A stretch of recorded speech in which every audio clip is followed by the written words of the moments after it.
Mes commentateurs de l'ActuTech aujourd'hui, le disruptif Alain Staron, président cofondateur d'Artifil. Bonjour. Bonjour Delphine.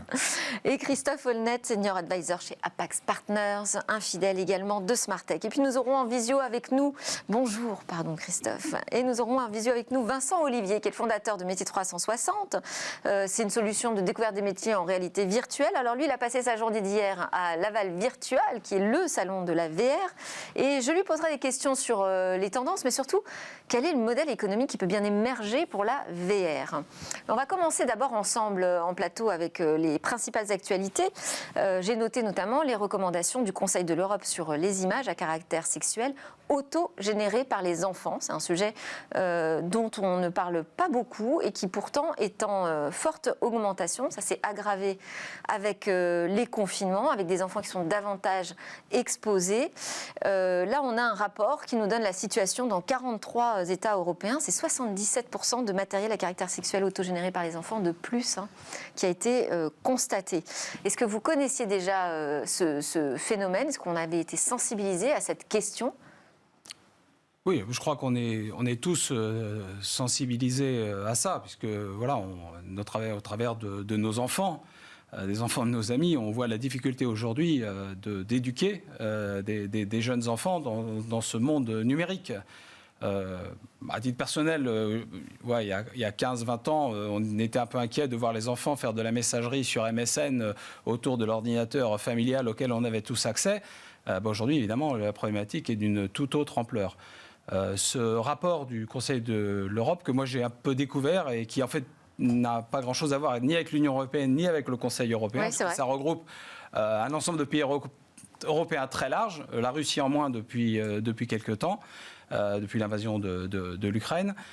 Et dans ce rapport, ils alertent effectivement sur ce phénomène auquel on ne pense pas forcément, il ne s'agit pas seulement de réguler la diffusion, la pédopornographie, mais c'est que les outils aujourd'hui peuvent permettre d'auto-générer, c'est-à-dire par des selfies, des images à caractère pornographique. Et la question est, que fait-on par rapport à ça ? Les recommandations, elles sont assez générales et finalement, elles aboutissent essentiellement, moi je trouve, sur la nécessité d'éducation. Et puis la question posée sur l'anonymisation sur les plateformes, finalement. S'il y avait un contrôle de l'âge réel, tout ceci serait quand même plus facile à gérer.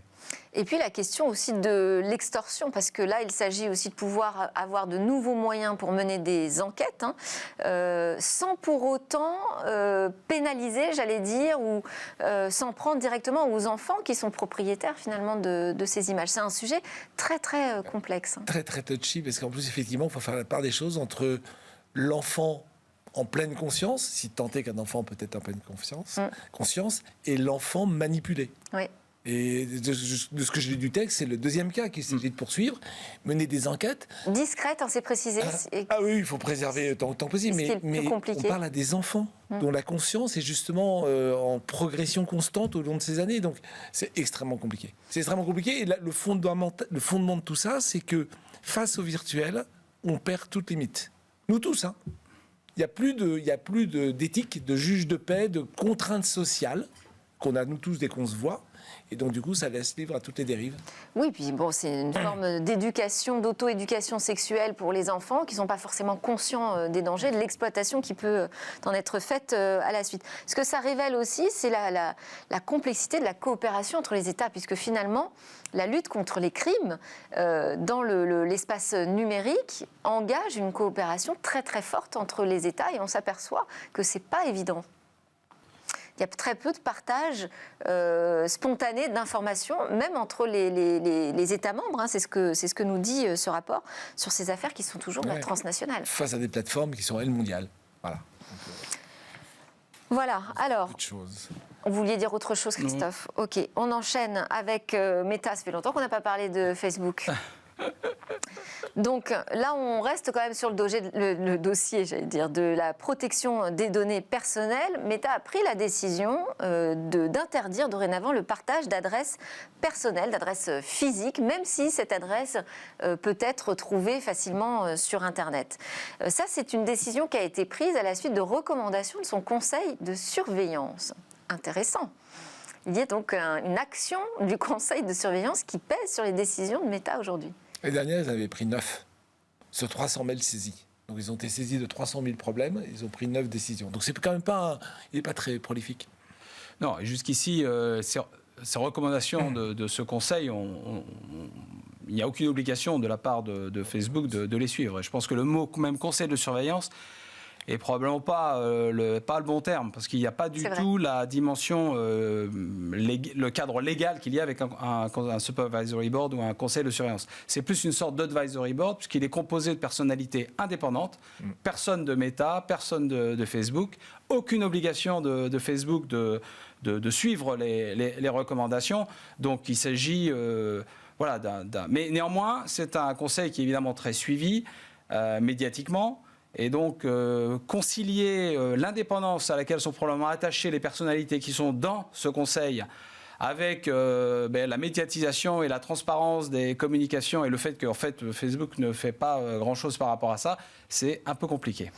Alors, Facebook est quand même tenu de répondre à chaque fois aux recommandations qui sont produites. Donc, c'est quand même une petite contrainte. Il faut apporter une réponse. Et alors là, sur les 17 recommandations, ce qu'on peut noter, c'est qu'il y en a très peu finalement qui seront suivis d'effet par Meta, mais à chaque fois Facebook explique oui mais alors on travaille dessus, là on est en train d'expérimenter notamment une nouvelle façon une simplification du signalement de la violation de données personnelles sur notre site, mais enfin ils veulent pas aller beaucoup plus loin, donc ça donne quand même un peu de transparence aux actions de Facebook. Pour moi c'est le parce qu'on peut se dire finalement il se passe rien, ça sert à rien, mais c'est un jeu de transparence. C'est le contre-feu idéal. C'est-à-dire, s'il n'y avait pas ça, Facebook est une boîte totalement noire, on pourrait penser le pire, et on pourrait attaquer le pire. Maintenant, il y a ce advisory board, c'est le mot juste, c'est pas du tout un conseil de surveillance, il donne des conseils, il est indépendant même s'il est financé par Facebook. Oui, et d'ailleurs là, sur ces questions de doxing, donc de vol de données personnelles, c'est Facebook qui a sollicité son conseil. Voilà, il peut être sollicité par les utilisateurs ou par Facebook lui-même, et ça permet de jouer à un super jeu de rôle, en disant il y a Facebook, Meta, qui éventuellement peut être le méchant, et en face, il y a un truc plutôt gentil, et nous sommes spectateurs, oui, s'il écoute le gentil, c'est qu'il devient gentil. Oui, Est-ce que ça suffit à changer l'image de Facebook aujourd'hui, vraiment dans la tourmente ? Personnellement, j'y crois, je ne pense pas vraiment. Je pense que ça peut retarder la question de la régulation, finalement. Puisque ce jeu entre le conseil de surveillance et Facebook, il se positionne aussi avec des conseils de type régulateur. Et on voit très bien qu'il y a des enjeux de régulation extrêmement forts autour des grandes plateformes, et Facebook n'est pas la seule d'ailleurs. Et le fait d'avoir mis en place ce conseil peut être une stratégie de temporisation pour calmer un peu cette pression. C'est aussi peut-être la question, effectivement, c'est intéressant de voir que ça coupe l'herbe sous le pied du régulateur. Est-ce que c'est une question aujourd'hui majeure, prioritaire, là, qui est réglée par Facebook ? Parce qu'il interroge son conseil de surveillance sur comment mieux protéger les données personnelles, et finalement, comme action, il met en place l'interdiction de partager une adresse physique sur son réseau. Je ne suis pas sûre que ce soit la première pratique de harcèlement sur Facebook. Non, mais on retient juste qu'ils travaillent pour améliorer la protection des données. Finalement, ils sont bien. Sur des choses anecdotiques, non ? C'est pas anecdotique. Le doxing est surtout utilisé pour retrouver un individu, l'identifier. Ça a été fait, par exemple, pour des gens qui faisaient des manifestations ou qui avaient émis des propos extrêmement choquants pour certains. Et bien, à ce moment-là, il y avait une sorte de traque qui s'organisait pour identifier les personnes jusqu'à se retrouver leur adresse IP. À mon avis, ça restera possible, mais ça va juste être freiné par Facebook. Autre actualité autour de Meta, c'est les Zookbucks, qui seraient alors une nouvelle forme de monnaie. Donc on sait que Facebook a d'abord échoué sur son grand projet de monnaie électronique Libra Diem. Mais là, c'est le retour. Alors c'est une information du Financial Times qui n'a pas été véritablement confirmée pour l'instant par la maison Meta, mais ça n'a pas non plus été contredit. Donc ce serait une nouvelle forme d'échange numérique dans le métavers demain. Oui, effectivement, comme vous le disiez, après Libra et Diem, ils ont finalement jeté l'éponge sur le fait de faire une monnaie numérique plus ou moins liée, une crypto-monnaie ou liée au stablecoin. Ils ont abandonné tous ces projets. Il revient à quelque chose finalement de moins disruptif, qui est le fait d'émettre des jetons au sein de Facebook pour pour pouvoir monétiser un peu plus cette communauté et la fidéliser. Parce que mais est-ce que ça peut être source de rentabilité, ça, des jetons au sein d'un écosystème fermé? Oui. Enfin, au lieu de payer en euros ou en dollars, je paye en jetons. Il faudrait regarder les chiffres exacts, mais globalement, pour la masse totale, on gagne 10%. Au moins 10%, c'est que des jetons qu'on n'a pas dépensés. C'est très à la louche, hein, mais je pense que c'est un gain certain. C'est très proche de ce que Roblox fait avec les Robux, oui. Qui consiste en fait à avoir une économie de rémunération des personnes qui font des créations sur Roblox, avec des personnes qui achètent ces jeux ou ce service, et eux-mêmes donnent un pourcentage. Alors pour acheter ce service, vous transformez des dollars ou des euros en Robux, vous avez votre jeton, et avec ce jeton, vous achetez des services. Et l'acteur qui a fait le service lui récupère un jeton qu'il peut, il peut recréditer sa carte de crédit. Voilà, donc c'est un système moins une commission puisqu'il récupère seulement 30% ou quelque chose comme ça. Mais et voilà, donc pour Roblox, je pense que ça peut être un facteur de profit, mais je crois qu'il y a une dimension un énorme besoin de la part de Facebook de fidéliser sa base client. On le voit tous autour de nous. Il y a une désaffection de Facebook. Ils ont même dû admettre 1 million d'utilisateurs actifs de moins, mais c'est certainement beaucoup plus. Ils se font tailler les croupières par TikTok sur les ados donc qui ne sont pas sur Facebook. Donc ils ont un vrai problème. Donc à mon avis, je vois ça comme une stratégie effectivement de monétisation, mais aussi défensive pour conserver cette base installée. C'est intéressant que vous utilisiez le terme de client de Facebook. C'est vrai qu'ils vont devenir des clients finalement avec cette nouvelle forme de monnaie. Mais moi j'imaginais le métavers de Meta comme un grand écosystème dans lequel on pourrait justement utiliser peut-être des monnaies diverses et variées, dont le Robux. Mais là finalement ils nous disent non, c'est nous qui allons gérer tout ça. Oui, et puis, je veux poursuivre le modèle de la plateforme le plus longtemps possible. Donc, mon avatar que j'aurai dans le métavers de Meta, je ne pourrais pas l'utiliser dans d'autres métavers. La monnaie de Meta, je ne pourrais pas l'utiliser ailleurs. Les NFT que j'aurai sur Meta, je ne les aurai pas ailleurs. Donc, est-ce que c'est le modèle fermé, comme ça, propriétaire? Est-ce qu'il a de l'avenir encore aujourd'hui? Des plateformes, Delphine. Non. Ah oui, mais on est en train de combattre. On essaie. Je pense qu'ils ne vont pas y arriver. Énormément challengé. Je pense que non, il y a une pression absolument énorme.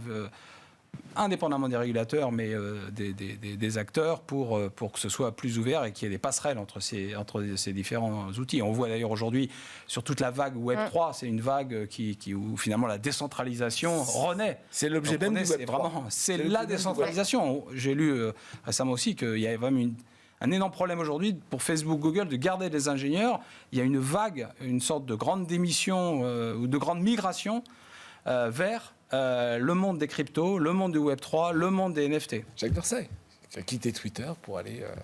Oui, c'est un bon exemple, tout à fait. Il y a un autre projet chez Meta, c'est les tokens sociaux qui seraient basés sur la réputation. Ça fait un peu peur, ça. Au secours. Ça me fait penser à la Chine. Bon, après, il y a bien les pouces, j'aime pas, les followers. On a déjà un système de notation. Non. Que chacun dise qu'il aime et qu'il n'aime pas, pourquoi pas? Mais que la plateforme juge votre bienveillance et vous donne des points, voire de l'argent si vous êtes bienveillante, on vous achète. Ça, la pilule est difficile à passer. On va où? Oui, je crois que ça me fait penser au crédit social en Chine. En Chine, de toute façon, où là, finalement, on vient à rémunérer ceux qui consultent les bons sites et pas les mauvais, et à empêcher des consommateurs de pouvoir accès au crédit s'ils ont consulté les médias internationaux. Si je peux me permettre, la Chine, c'est plutôt le bâton, et Facebook, c'est plutôt la carotte. Le résultat elle-même. C'est là. Bon, on continue, on va retourner en France avec la levée de fonds de Sweep, qui est une green tech montpelliéraine. Son objectif, c'est de donner des outils aux entreprises pour mesurer leur empreinte carbone, et visiblement, ça va en poupe, 19,5 millions d'euros de levée. Oui, vous voulez intervenir? Je crois que ce qui est intéressant et assez unique aujourd'hui, c'est de voir 100 millions de levées en moins d'un an. Oui. Parce qu'en fait, ça répond à un besoin global, mondial, des entreprises sur le reporting ESG, l'empreinte carbone. Et avec une pression régulatoire, c'est-à-dire que ça, c'est un énorme catalyseur de business, puisque les entreprises, aujourd'hui en France, de plus de 500 employés, doivent faire un rapport sur leurs émissions carbone. Mais c'est partout dans le monde, à la fois les entreprises cotées et non cotées. Je le vois aussi du côté des fonds d'investissement, où même les investisseurs nous demandent des reportings. Donc on se retrouve avec un besoin d'outils. Et l'outil pour l'empreinte carbone, l'outil traditionnel, c'est dire j'envoie des consultants faire des interviews quand je fais une grande boîte, j'ai des filiales dans le monde entier, ça prend 1 an, puis on prend 1 an à définir des actions, et puis peut-être qu'on en verra le jour, puis les gens auront changé. Alors qu'aujourd'hui, il faut passer du statique au dynamique. Et donc, ce qui est intéressant dans l'outil, je ne le connais pas très bien, mais de ce que j'ai compris, c'est qu'il permet un suivi dynamique, finalement quasiment en temps réel, de la façon dont on développe des réductions d'émissions de gaz à effet de serre. Et ce qui est aussi intéressant, c'est que comme il est très décentralisé dans l'entreprise, il pousse à une appropriation des collaborateurs sur ces projets-là avec accès à une place de marché. Et donc, c'est un projet qui coche beaucoup de cases. Et en cochant beaucoup de cases, il est extrêmement bien financé, ce qui est finalement presque comme on le ferait dans la Silicon Valley. Et donc, ça va être très intéressant de voir comment ce projet se développe dans les années qui viennent. Mais il y a un énorme besoin. Oui, et alors si on a les bons outils qui émergent de France, on peut créer des champions mondiaux. Il y a une opportunité là-dessus. Sur des sujets comme ça, oui. Oui, surtout que c'est dans l'ADN européen et français en particulier. Ils se plaisent à rappeler que l'ADEME est la plus ancienne agence mondiale sur ces sujets. Et donc, exact. Donc l'ADN des collaborateurs de l'entreprise est vraiment beaucoup plus carbone-minded que n'importe quel autre. Et c'est très important. C'est pas juste anecdotique. La culture d'une entreprise, ça fait partie des fondamentaux qui fait qu'elle réussit ou pas. Après, ils ont un marché qui est installé par le régulateur. On ne peut pas faire mieux. On ne peut pas faire mieux. Et puis j'ajouterais, de ce que j'ai vu, c'est qu'ils sont d'une part très décentralisés, mais ils peuvent intégrer la chaîne de valeur. Autrement dit, ils peuvent intégrer dans le bilan carbone ce que font vos fournisseurs et ce que font vos clients. Ce qui est extraordinairement puissant. Et si on leur donne les moyens, parce que là ils sont qu'en série A, si on leur donne les moyens encore de grossir, ils vont pouvoir affiner leur outil. Sur l'aspect financier, vous avez SAP, vous avez Oracle, vous avez des tas de logiciels qui existent. Sur l'aspect reporting non financier, en l'occurrence développement durable, il n'y a pas vraiment de standard. Donc il y a une opportunité de s'établir. Donc maintenant, il n'y a pas énormément de barrières à l'entrée, en fait. Ouais. Donc ça va être une question de financement et de capacité d'exécution. Ouais, vitesse d'exécution. Ouais. Et donc de ressources et de talents. Il va falloir aussi qu'ils puissent recruter énormément. Ce sont des sujets sur lesquels, qui sont assez porteurs aujourd'hui sur le marché du travail. Oui, qui donnent du sens pour la nouvelle génération qui arrive. Ouais, ils ont tous les atouts. Gen Z. Alors, on va se connecter avec, alors pas directement avec Laval Virtual, mais avec Vincent Olivier qui travaille, qui est le fondateur même de Métier 360, donc travaille dans la VR, la réalité virtuelle au quotidien. Bonjour Vincent. Bonjour. Là, cette édition de Laval Virtual, vous avez senti un regain d'intérêt, une effervescence autour de la VR depuis qu'on parle de métavers, clairement. D'abord, ça a eu lieu cette année, donc et pas en virtuel, oui, c'est vrai. C'est agréable de ce côté-là. Mais oui, effectivement, depuis les annonces et le changement de Facebook en méta, le sujet de la réalité virtuelle et toutes ces expériences immersives redevient un sujet d'actualité. Alors, je voulais vous interroger, vous, sur le modèle économique de la VR, parce que c'est une technologie qui coûte de l'argent de tous les côtés, j'allais dire, du côté de la production, mais aussi du côté de l'utilisateur. Il faut acheter des casques, ça coûte cher, des ordinateurs super puissants. Donc, est-ce qu'on commence à sentir aujourd'hui un modèle économique qui pourrait tendre vers quelque chose d'un peu plus grand public ? Alors, clairement, il y a eu des annonces là, à Laval Virtual de Pico en particulier, donc, qui est, on va dire, le concurrent de Quest. Donc c'est TikTok d'un côté et Facebook de l'autre, vers les marchés grand public. Donc, un fabricant de casques. Voilà, exactement. C'est ce qu'ils ont annoncé hier après-midi, un nouveau casque avec un positionnement prix qui est assez agressif, et puis voilà, tout un store de contenu. Donc oui, il y a, depuis quelques années maintenant, quand même, il y a une réduction des coûts de production qui est constante. Donc oui, ça coûte cher, mais quand même de moins en moins. Et l'équipement, même chose, il est de plus en plus abordable. Ce qui fait que, et je pense qu'on en est un exemple à notre modeste échelle, mais on peut commencer à déployer des dispositifs à une certaine échelle. Oui, alors vos dispositifs, c'est l'occasion de découvrir des métiers, c'est ça ? On découvre des métiers à travers de la réalité virtuelle pour créer de nouvelles vocations chez les jeunes, refaire découvrir des métiers qui étaient oubliés. Vous arrivez à déployer massivement ce dispositif ? Alors, massivement, à l'échelle de la France, je ne sais pas, ça devient significatif. Donc, nous, on fournit une solution qui équipe donc, des collèges, des lycées, des missions locales, des agences Pôle emploi. Donc toutes ces structures dans lesquelles, à un moment, on peut venir réfléchir sur son projet d'orientation, son projet professionnel. Donc on est sur vraiment une activité qui est très service public, hein, c'est pas du tout... c'est pas commercial, c'est pas publicitaire, voilà, c'est une logique C'est-à-dire que qui finance clairement là? C'est l'éducation nationale, les collectivités territoriales? Ce sont les services publics, oui. Alors Pôle emploi, ça va être l'État, les missions locales, c'est des financements un peu plus complexes, et sinon pour les collèges et les lycées, ce sont les régions qui ont la compétence sur la découverte des métiers. Donc ce sont des fonds publics, et ce qui est intéressant dans notre expérience là, depuis 2-3 ans, où on commence à connaître une certaine croissance, c'est qu'on se rend compte qu'avec une proposition de valeur donc, qui est évidemment assez simple, hein, c'est de l'immersion, c'est réaliste et ça permet de venir découvrir des métiers alors, existants et surtout de travailler sa représentation. Voilà, un outil comme ça, en fait, s'il est vendu simplement, s'il est accompagné avec le service qui permet son appropriation par des gens qui ne sont pas des geeks, qui ne sont pas des professionnels ou des fans de la réalité virtuelle, mais qui ont besoin de la valeur ajoutée qu'il apporte dans les parcours d'accompagnement, et ben alors à ce moment-là, on peut avoir des déploiements assez importants. Enfin, voilà, la question, c'est le développement de nouveaux cas d'usage, en fait, hein, qui vont permettre de créer ces modèles économiques. Comment vous voyez la VR, vous, à court terme? Parce que pour l'instant, ce sont des usages très professionnels. Oui. Alors là, on a un exemple avec Métier 360 où on a vraiment des utilisateurs grand public. Donc la question, c'est quelle valeur supplémentaire on dégage, parce qu'il faut dégager la valeur pour pouvoir se financer.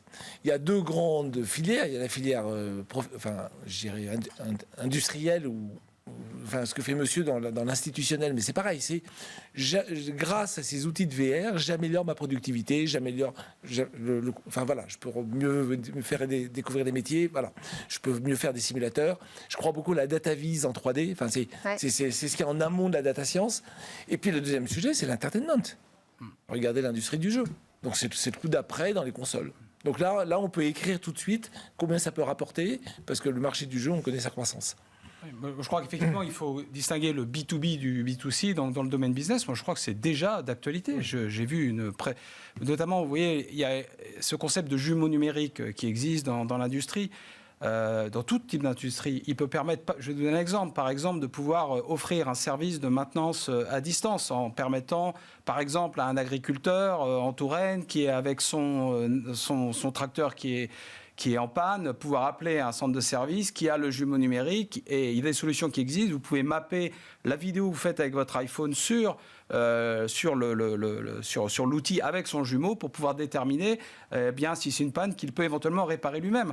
Voilà, donc ça permet de développer des services d'abonnement à des supports. Donc il y a tout. C'est juste un exemple, mais oui, des exemples professionnels. Alors Vincent Olivier, juste parce qu'on arrive vraiment à la toute fin, d'un mot, comment vous voyez les choses évoluer là en 2022 sur la VR, vous?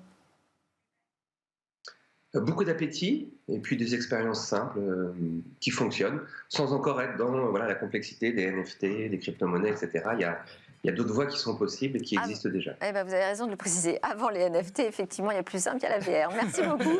Vincent Olivier, fondateur de Métier 360, et merci à mes deux commentateurs incroyables, Alain Staron, cofondateur d'Artifil, et Christophe Aulnette d'Apax Partners. Juste après la pause, on va donner un petit peu de diversité à cette French Tech.